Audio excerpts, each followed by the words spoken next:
Welcome everybody to the next edition of Sedaru Live. Today we've got a nice webinar planned for you on minimizing the impacts of unplanned outages with Sedaru Outage. And I'm really excited today. We've got a special treat today. We've got the dulcet tones of Andrew Hargreaves joining us. He's my expert today, doing the demo of Sedaru Outage.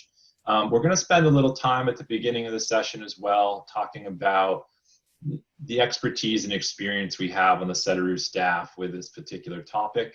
I know this is one that's generated some interest in you guys in the past. And we've done some demos of Outage on previous webinars, a little more focused on those other sessions on preventative planning and mitigation as an organization, looking forward to potential outages. Today, we're going to be focusing more on the emergency response to unplanned outages. As usual, we're going to be talking a little bit of maintenance here in the beginning, and I want to kind of throw up here our social media feeds. As usual, if you're interested in keeping up with what's going on at Sedaru, it's a great way to keep in the loop. Our YouTube channel specifically, I want to call out today because, as I mentioned, we did a session on the Outage product, a little more focused on the pre-planning side of it. In late winter, early spring, and so that's still available out here. So at the end of the session today, if you're interested in learning more about Outage as a product, please go ahead and check out that particular webinar. As usual, we like to frame the sessions with our drops continuum, and this really represents the sort of beginning and end of a utility moving from the paper-based workflows of the past to the ideal self-driving utility of the future. A lot of what we're going to focus our time on today is around real-time and optimized. When it comes to emergency responses to unplanned outages, it's really about making sure that you're aware of what's going on in real time and then optimizing your response based on your asset management history and your work management tools. So really that's kind of the goal in terms of what we want to show today. And again, we'll be focusing on those unplanned outages. So a little bit of an overview or agenda for today's session. We're really trying to help talk through sort of how your organization will respond to these unplanned events. We're going to get into sort of asset management and the history of your assets and what's occurred at them as the foundation for outage planning. So we'll have some sort of groundwork here to start the session off. Then we're going to talk about how work management tools plus that asset management data or what help you optimize your response. And then we'll get into really more of a demonstration of the Outage product and talk about how to manage the impact to your organization during the event, after the event, and we'll get into some of the outage reporting. As usual, we'll have time for question and answer at the end. Really interested in you guys having your questions answered and some interaction. So please feel free to put questions into the Zoom call at any point in time, and we'll address those towards the end of the session. So really excited about that. So as I mentioned here, I've got my expert, Andrew Hargreaves. He's an solutions architect at Sedaru, and he's going to be going through some of these slides here and giving us a little bit of information on the background in planning for outages. So Andrew, can you come online and join us, please? Yeah, good morning. Thanks, Dylan. And thank you for the introduction there. So as Dylan said, this is our agenda for today, okay? We wanted to sort of talk on a couple of topics that are going to be pretty familiar here. Asset management is something that we all know very well, but we want to understand maybe a slightly different take on that and how that can benefit you when it comes to an emergency situation. So Dylan, can I ask you to jump to the next slide for me? Absolutely. So like we said, asset management, it's not a new topic. It's something that the industry is very familiar with. It's a practice that many utilities have adopted over the past several years. And it's much more sophisticated than what we're presenting on the screen here. But essentially, for our purposes, we can boil it down to a couple of simple ingredients, and that's to understand the consequence of a failure, the impact that an outage can have on you or your utility, but also the probability of that failure. So there's a common sort of well-adopted workflow about the age of an asset or the material type, and we can mix these ingredients together in whatever ratios we want to help us understand the risk to our organization for just such an event. So can we jump to the next slide? Yeah, if we want to focus on that first half of the equation, okay? The consequence of the failure. Well, however you want to look at it, or your utility wants to look at it, is up to you. And there's many variables and many ways that we can look at this half of the equation. So from a pure economic standpoint, maybe we want to understand the cost of a repair. Is it going to be a significant outlay, something like we see on the screen here? And that's just in terms of repairing our own assets. Okay, what about the crew time that was involved in order to undertake that repair and deal with that situation? Or maybe you look at this. Oh, sorry, Andrew. Do those cars count as assets as well in this case? Well, that's what I'm getting to, right? Maybe this is going to make your insurance premiums go up. Maybe you're in for a whole host of legal claims in order to make everybody right again who was impacted by this outage. We're looking at cars here that are, taking a heck of a beating, but I've seen worse than this. I know instances where utilities have had to buy entire homes and entire streets of homes because the damage was just too great to try to remediate and rectify through sort of simple repair. They were complete write-offs, and the utility had to buy them. And then sort of related to this is the environmental side of things. Okay, maybe you want to determine that the consequence is more important from an environmental perspective. Okay, you could get yourself in serious regulatory trouble, which may or may not have a straightforward economic impact, but also could result in something like a consent decree being placed on you or your utility, which of course makes life much harder in order to enact change and to get out from under. You've now got the eyes of Big Brother watching you and every move you make and all of the associated workload that goes along with something like that, right? Extra reporting requirements, et cetera, et cetera. Yeah, and then this picture brings a new meaning to the word red tide, which is a coastal phenomenon. Yeah. And then we sort of hinted at it in the last one, which was a Twitter post, but maybe you want to look at consequence of failure from the social perspective. Okay, there's already a very low barrier to entry for people who will go hunting down your social media streams in order to jump on board and berate you as a utility for all the things you do not do right. Very rarely do you actually see somebody post a positive message on social media about a utility, only ever when something goes wrong. But that social aspect can be taken in a different way than just social media. So, the inconvenience that an outage causes to the wider community, whether it be the commuters who pass through your area or live inside of your service area, or the other businesses and stakeholders that you share that space with, that you're making life difficult for as a result of this outage, you're going to lose goodwill. And that could become important, especially if you're trying to do something like pass a rate case in order to increase rates. You've only just made life harder for yourself there. Yeah, I think the point really, Andrew, is that the consequence goes beyond just the material costs, right? It can impact really all aspects of it, public relations, everything, in ways that it's important to try and control as much as you can. Exactly. A lot of this doesn't just come back to a straight dollars and cents perspective. Now, on the other side of that equation, the probability of failure, that's something that's maybe a little bit more black and white, a little bit more easy to understand.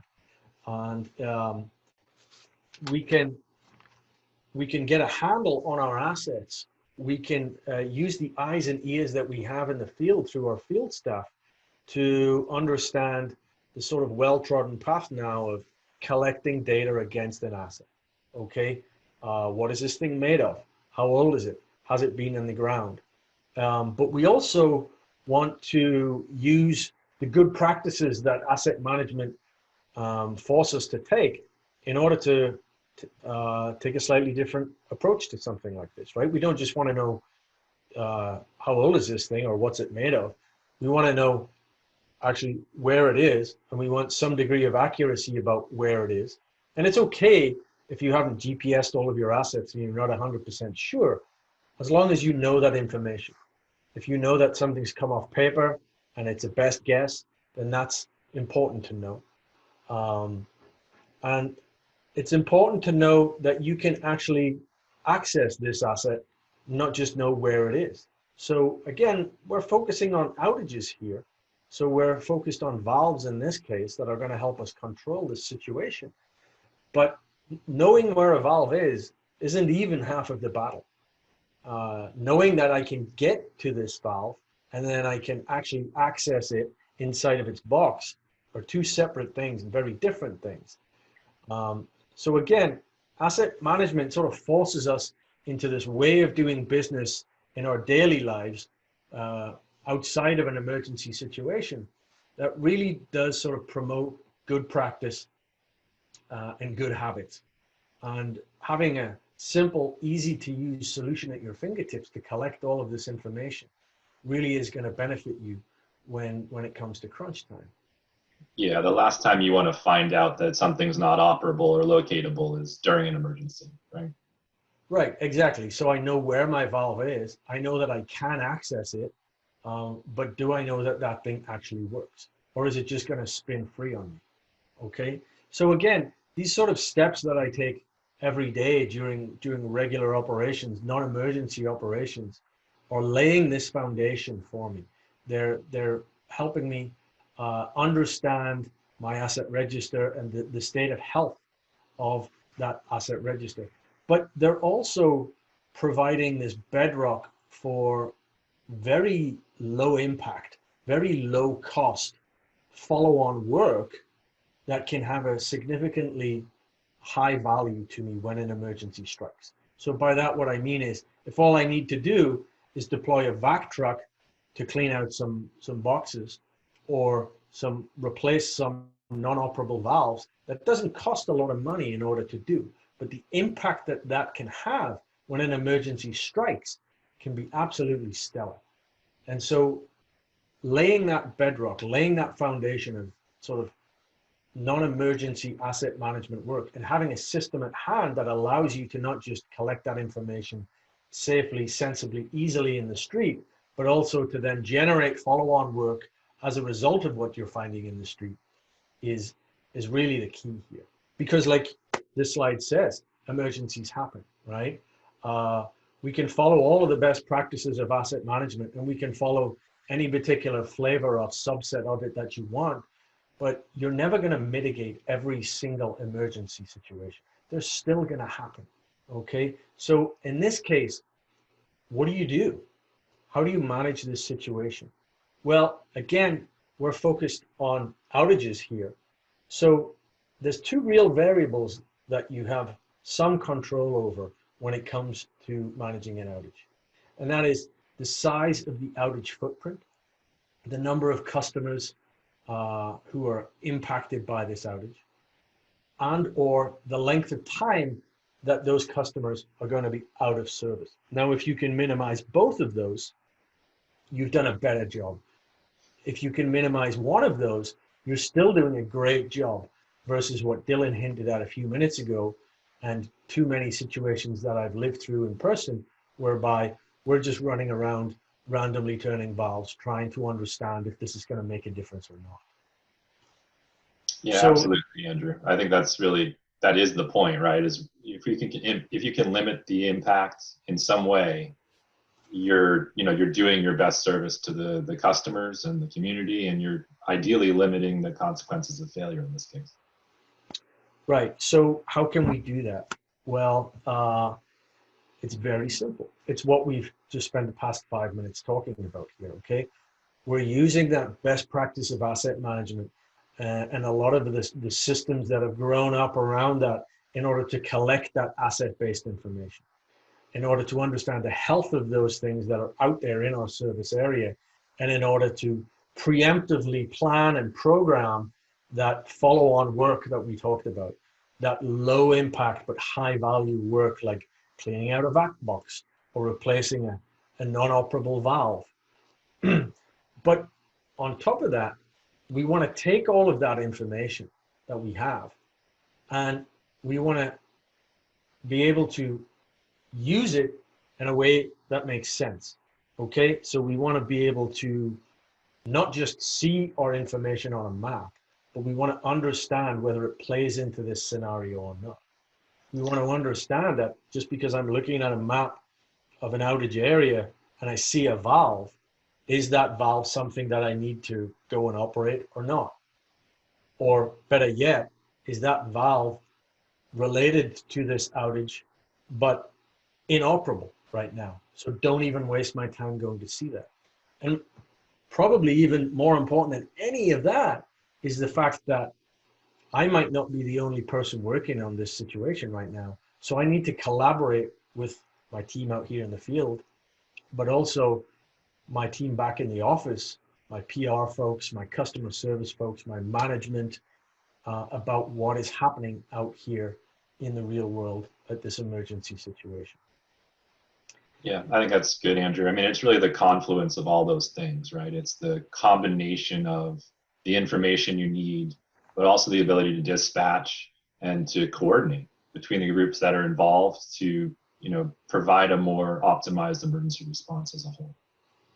That's it. These are often hectic times, right? Especially if it's a major blow, you've got a major amount of water on the street like we saw in some of those instances. And even if not, maybe, you just have a small leak that you're trying to fix that doesn't seem like too big a deal, but you need to know the impact of, if I'm going to turn this valve and shut off service along this main, what's going to happen to the people downstream of this? Yeah, absolutely. And I should note that we're a little bit biased, that we prefer Sedaru's work management to others, but that's just kind of the point of this webinar. All right, so one of the things I want to talk about a little bit while Andrew gets ready for the demo portion here is, one of the nice things about the Sedaru platform is that one thing that's really important about minimizing the impact is the amount of time that the outage is going on, right? And what often can exacerbate that is the amount of time it takes to actually identify that there is an event going on, right? And so with the Sedaru platform, one of the things that we think is really great about it is that there's a number of ways that the triggering event, or the fact that you are now aware an event is going on, to be surfaced to you. And just to highlight a couple, through the OMNI system, which is our operational management network intelligence platform, you have KPIs and metrics that can indicate a change in what's going on in your system. It might be the way that you identify that an event has started. We have integrations into CIS systems and SCADA systems, each of which could be the way that you gather this information through a SCADA alarm or a customer service water quality investigation, or a leak investigation, or something as simple as a field crew out in the field using our UCOM platform to communicate back to the office. Might be a little hard to see in the screenshot, but we're basically showing that someone in the field reports a large amount of water on the street at this location. And that's really what could be the start to you guys going out to investigate further. And that's really, I think, the important aspect here. The minimal amount of time before there's an emergency means how much more coordination you can do and be ready.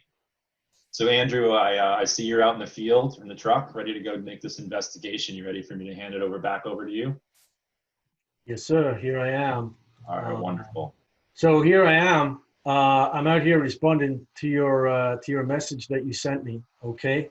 Looks really nice there, man. Yeah, it's a lot better than where I woke up. Yeah,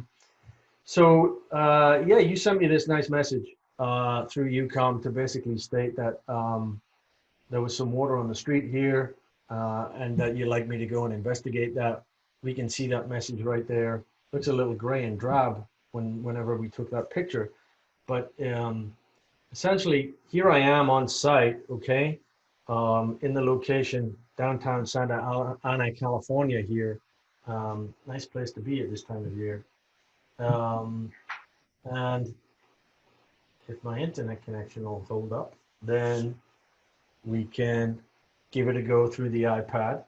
Or, of course, the beauty of the Sedaru platform is that we're not just restricted to a smart device like this, okay, where we can also leverage just a straightforward browser. So this is exactly the same application running in a browser. Might be a little bit easier to see right now. And I'm going to zoom in on that same location just around here. And I'm going to understand that we've got some water on the ground. I'm going to run a scenario to help me understand the impact of how we manage this situation. Okay, so what I can do is very quickly, I can drop a single point here in order to represent where this outage is. I can determine the sort of level of severity, and I can run this simulation right here on the fly, standing in the street, again, either in my iPad or in my browser.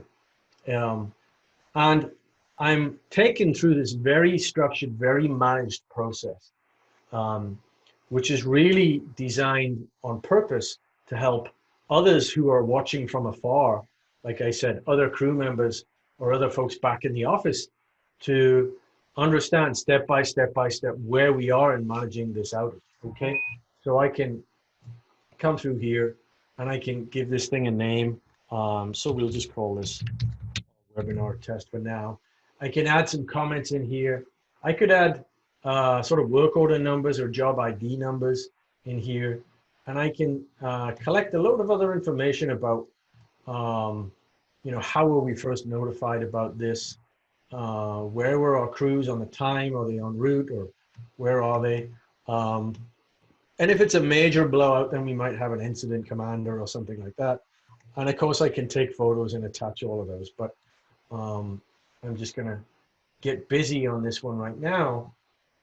And what we can see is that, again, you know, safety is our priority, right? So first things first, I want to be careful that if I'm going to have to dig down in order to get to something here, that I've done my due diligence, that I've called one call, and I've sort of crossed that piece off my list of things to do. And you can see that as I step through each one of these steps, they're not just managed or alerted in green to me so that I can see that where I am on the order of things to do, but they're sort of being actively recorded and presented on this timeline at the bottom. So as Dylan, who's back in the office there, is monitoring me from afar, he can see these things get signed off and the length of time between each one happening. I can see all of the valves that I need to go and deal with here. Okay, so like we said earlier on, this is really fed by those sort of common Monday to Friday non-emergency situation workflows, where we're out here, we're doing regular maintenance, we're assessing our valves as part of a daily workflow, and that information is available to us here inside of Sedaru Outage because it's collected in other corners of the Sedaru platform. So we can see that we've got an inoperable valve here. It's already marked as inoperable for us. So we don't need to waste time going to that valve, attempting to turn that valve in order to stem flow here, when we know that that's just going to be a waste of time. I can see each one of these in question. So if I actually get to, let's say, this one, and I say that I actually find it open and it is not operable, then I can make that change. And what we'll see is that Outage is smart enough to understand that, well, that's a problem. You're not going to stop flow with an open valve that's stuck open. And so now we run the next set of valve scenarios to understand how are we going to shut this solution down. And that's fully automated. All I do is I tell Outage what I find in the street, and it does the rest for me. Because like we said, this is a high stress situation here, and I don't want to be standing down, looking at my iPad, tapping away on the screen when I might be trying to manage traffic or deal with some other potentially dangerous situation. We want that to be a minimal interaction, but to give you that maximum impact back in terms of data and instruction on what to do next.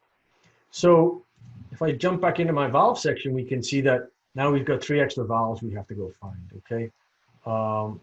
I'm just gonna quickly close these ones down.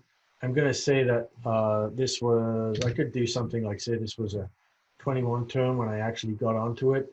And so again, I'm recording information as part of this exercise, as part of this shutdown, where it's going to be used to facilitate that follow-on work, right? The work continues even after we fix this problem right here, because like you can see in my list of valves, we have at least 2 inoperable valves, and they're going to go back to other pieces of the Sedaru platform in order for that follow-on work to be programmed and facilitated, and for somebody to come and repair these valves, so that we don't end up with this 1, 2, 3, 4, 5, 6, 7, 8 valve outage that we found ourselves in, which is also, of course, taking out now 41 customers. Okay, this could have been a lot smaller of a footprint, and if you remember, there's the 2 variables that we really want to control in this situation: the size of the footprint of the outage and the duration that this goes on for. So, yeah, Andrew, can I just contrast a little bit what could have happened without this simulation rerunning upon that change, right? I mean, that went from 21 to 41 customers, and you could have been standing there thinking you'd shut off all those valves and isolated the leak, but in fact you hadn't, right? And so we don't want to have an aborted response where we stop work and think we're in good shape if the situation is not a huge leak that you can see, right?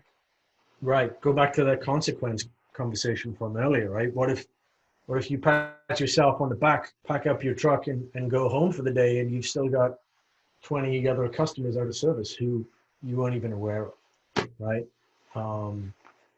So I can, again, step through this customer notification piece individually to say that maybe I met these people on the street and I informed them as to what was going on, or maybe we have some kind of robo dialer or auto caller that can reach out, and so I can just sort of batch mark this piece of the puzzle done. And again, I can jump back into my timeline here so that I know what's next, but back in the office, folks can see this thing actively updating on the fly to say that, okay, we're now notifying customers. I'm going to get to work repairing this main. And really what this is doing is this is presenting workflows that we do in our non-emergency lives to help me record, again, this valuable asset information, right? So I can step through here and I can say that this thing was, I can't remember, I'm going to say a 12-inch. And I'm going to say something like this is operating in 55 PSI.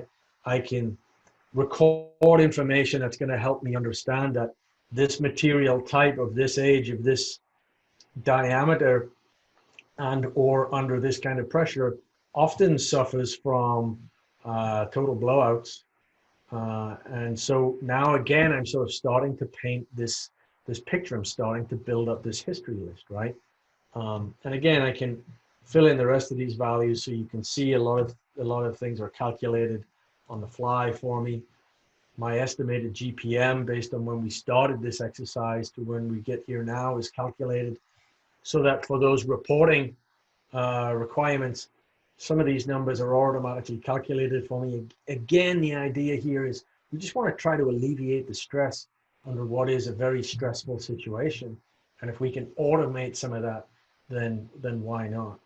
But I managed to repair the line that quick, that easy. And now, of course, I have to step through the process of flushing the line.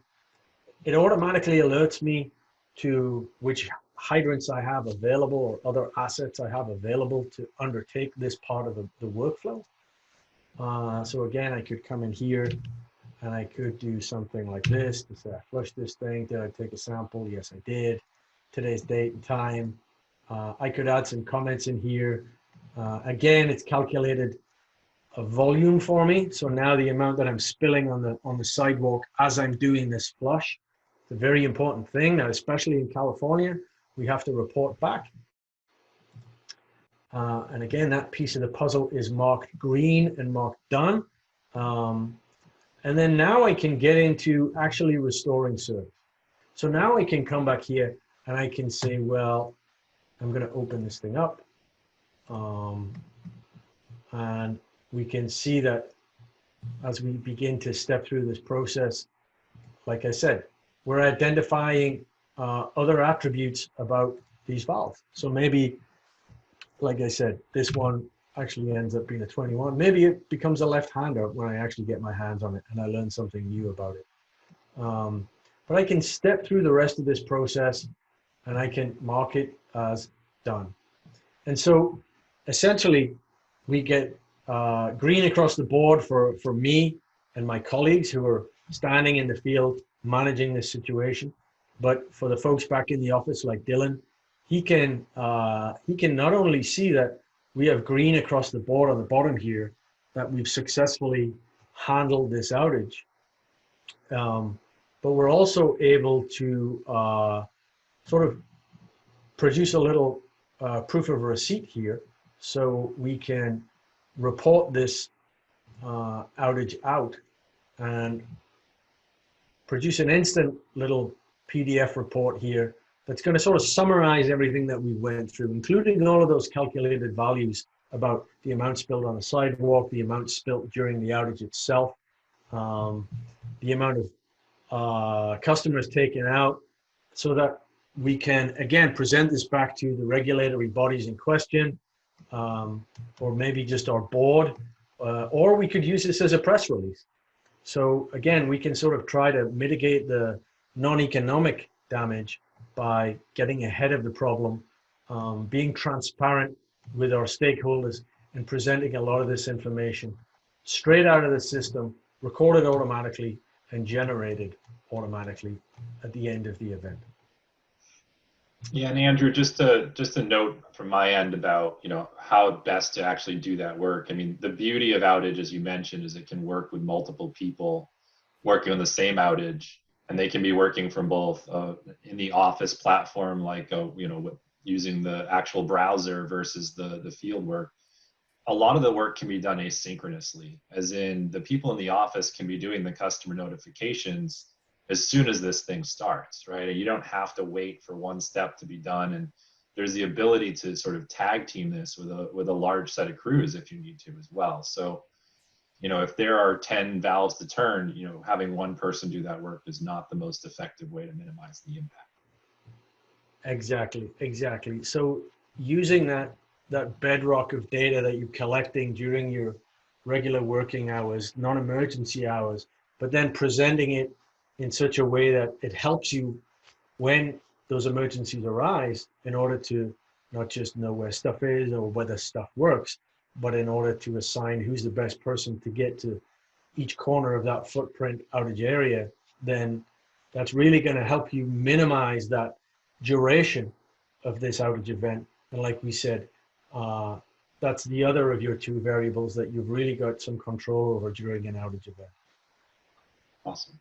So Andrew, I want to let you get your wet boots off here. Are we good to move on to the question and answer session? Yeah, I'm going to go take a shower. Okay, sounds good. All right, so let's see. And, you know, guys, hopefully there was some value in the webinar today. You know, we took a different angle on one of the products that we've shown in the past, but we feel like, you know, it's important to highlight that there's different use cases for the products, and they come in handy in different scenarios. You know, today was mostly focused on unplanned outages and sort of responding to them in real time. But again, this application, it can be used for more of an organizational planning perspective of looking for, you know, using that consequence of failure, consequence of impact, and, you know, likelihood of failure as well, sorry, in sort of, you know, planning for what to do preventative maintenance on, right? As Andrew said, a lot of this, the data and the foundation for what we showed today is your 9 to 5 Monday through Friday asset management work. You know, correcting, fixing valves that are inoperable, providing better access and availability to assets if they're in a tough location. There's a whole bunch of work that goes into this, and the outage product can also be used to predict what assets are the most likely to fail that have the largest consequence of failure, to allow you to tailor your preventative maintenance and your replacements to the most important assets in your system. So just wanted to make sure that point didn't get lost in our session today. So we do have some time now for some question and answer. I was wondering if anyone did have any questions out there for us. We'd love to have some interaction here before we end the webinar. I did note that there was one question that was asking if Andrew, I guess this one's going to go to you, if anyone has actually directly tied that customer information to like an email or a phone caller from Sedaru, or if that's more of a customer service function.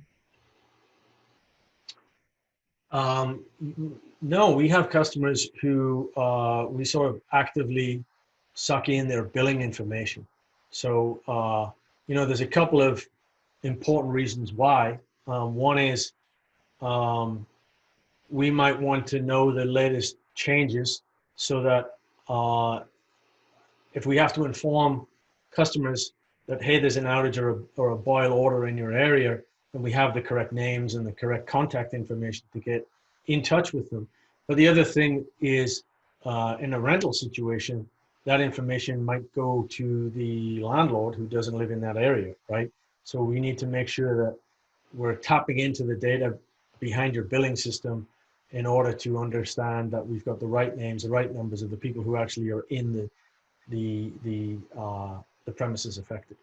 Yeah, that's a good point, Andrew. A lot of times that customer information is not part of the asset layers or in your GIS. So yeah, Sedaru does offer a number of different integrations to customer service or CIS products, which would allow for a better seamless end-to-end on that one. Otherwise, we very much appreciate everyone's attendance today. Hopefully this was an informative webinar, and you all appreciated Andrew and his quick ability to go from the office to the field and back.